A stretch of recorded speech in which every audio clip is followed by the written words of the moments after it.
सुहाग और सिंदूर के रक्षा खातिर परमात्मा से प्रार्थना करके शस्त्र उठा ल पुत्री। ई तलवार कोनो साधारण तलवार ना ह। एकरा में 33 राजा के राज्य मिलल बा। ई बहुत शक्तिशाली बा। ये प्रचंड अखंड से महाराज युद्ध भूमि में युद्ध करी हैं। वीर के हाथ में ई शस्त्र अगर वीर के पत्नी देवेली तो वो रक्षा कवच बनेला। ये तहार सिंदूर के रक्षा करे वाला बा पुत्री।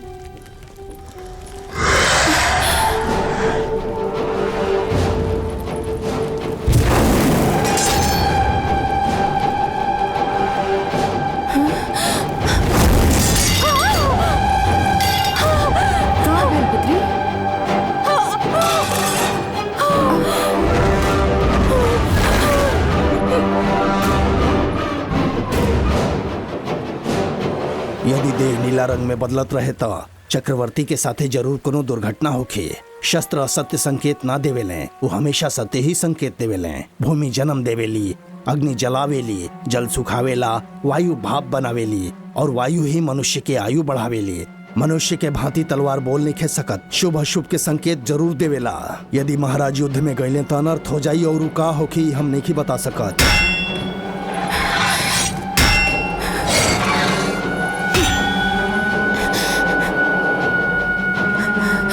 यवन सेना सरहद पार करके सिंध तट पे पहुंची। ओकरा पश्चात ही हमने आक्रमण करब। उहे हमने के युद्ध भूमि होखी और विदेशी सबके मरण भूमि। उनका पहुंचे से पहले हमने के आपन सेना के साथे ओहिजा पहुंचे के होखी। ऊंचाई से हमला कईल हमने के सेना खातिर आसान होखी। यवन सेना हमने से 10 गुना बढ़ बा। विजयी होखे के अवसर उन लोग के पास बा। बाकी विजय हमने के चाहिए। हमने के हर एक सैनिक उनकर 10 गो सैनिक के मारी। ओकरा पश्चात भगवान की इच्छा। रुकी, वहां गईल उचित नहीं खे। महारानी रउआ राउर युद्ध में गईल उचित नहीं खे महाराज। वहाँ यदि रउआ के कुछ हो गईल तो हम अपन प्राण त्याग देब। रउआ के हम वहाँ ना जाए देब। ये युद्ध मत करी। महारानी, ये रउआ का हो गईल? विष बाजी। हाँ? विष, प्राणघाती विष राउर देह में भर गई रहे। ये हम तलवार में देखनी। शास्त्र सत्य ना कहेले। हम खुद सपना देखनी है। हम सच कह रहल बानी, झूठ ना। वाशिष्ठी, ये राउर भ्रम बा। हमू एगो सपना देखले रही। स्वप्न? हाँ, सपना।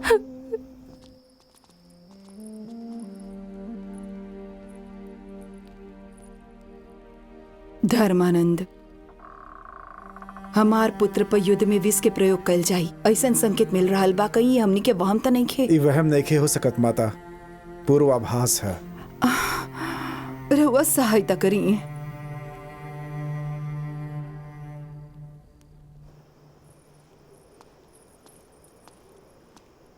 यहां से रउआ कुछ गांव ही दिखाई दिए, लेकिन छोट छोटे गांव सब में हम बालक अवस्था में ही एगो बहुत बड़ देश देख चुकल रही। तब हमार आयु 5 वर्ष के रहे। सतकर्णी, तू पिताश्री के युद्ध से लौटे के राह देख रहल बाड़। युद्ध काहे होखेला? सब लोग आपस में युद्ध काहे करेले? पुत्र, ई युद्ध पालन करे वाला करेले, राज्य के बचावे वाला करेले। अधिकार पावे खातिर युद्ध करे पड़ेला।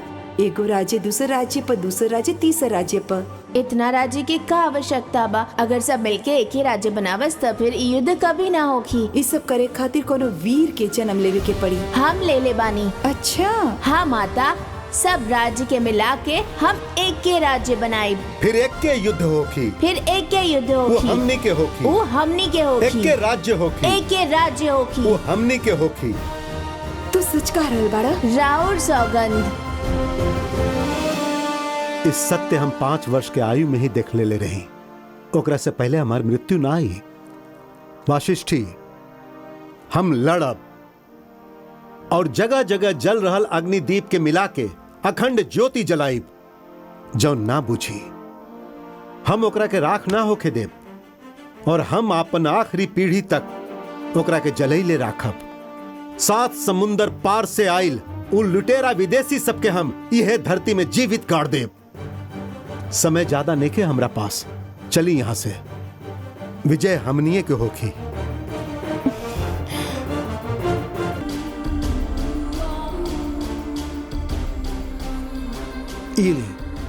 आचार्य धर्मानंद जी आप खातिर भेजले बाड़न। महाप्रसाद। संकट ज्ञात होखेला के पश्चात भी भेज रहल बानी। रउआ सतर्क रहे के होखी। हम जानत तनी रउआ पे का बीत रहल बा, किंतु हमार गैल आवश्यक बा माता। राउर पुत्र पराजित ना होखी। जियत रह, विजयी भव।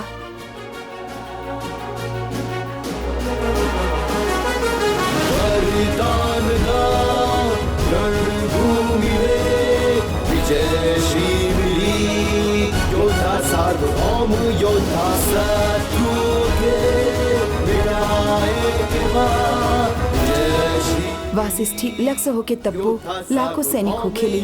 माता की ये खड़क से युद्ध पूरा होखेला, लेकिन पत्नी के मुस्कुराहट राजा के विजयी बना देवेला।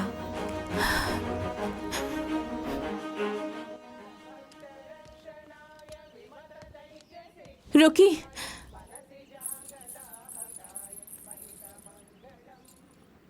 हम पति के अभिषेक ना एगो इतिहास के कहनी है। राउर इस संकल्प में आधा भाग हमरो बा। ई रउआ स्मरण रखब। श्री मंगल विजय भव।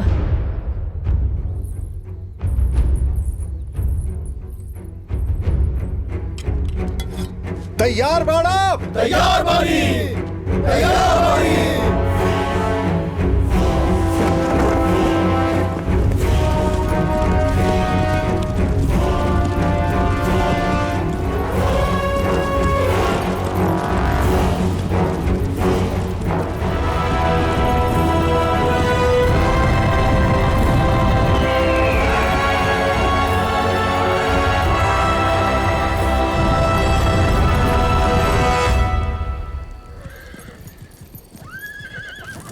हमार माता बाल काल में एगो कहानी सुनवले रही, चीटी और शेर के। एगो शेर के चीटी काट लेलस।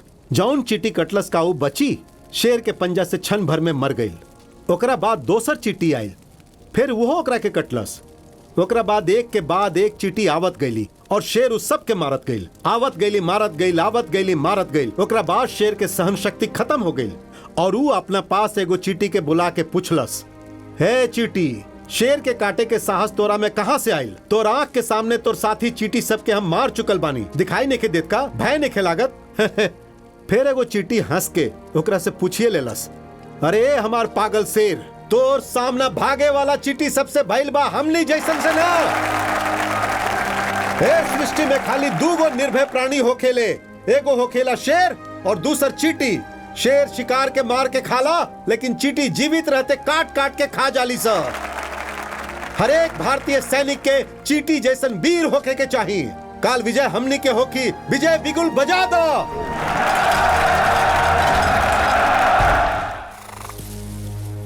विदेशियन के अब भगाए के ही होकी। तैयार बाड़ा? तैयार बानी, तैयार बानी, तैयार बानी, तैयार बानी, तैयार बानी। तैयार बाड़ा? तैयार बानी, तैयार बानी, तैयार बानी, तैयार बानी, तैयार बानी। आक्रमण!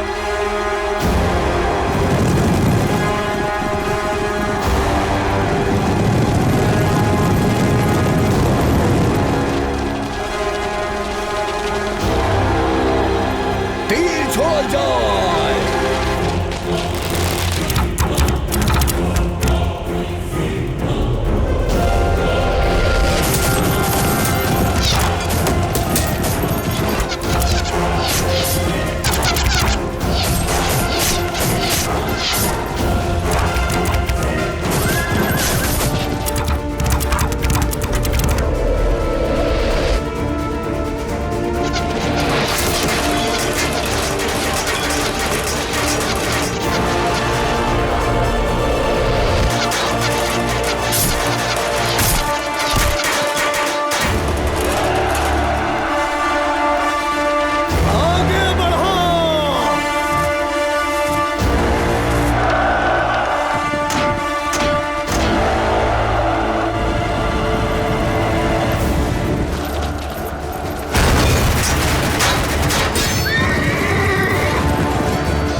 सतकर्णी की जय हो गौतमी पुत्र सतकर्णी की जय हो गौतमी पुत्र सतकर्णी की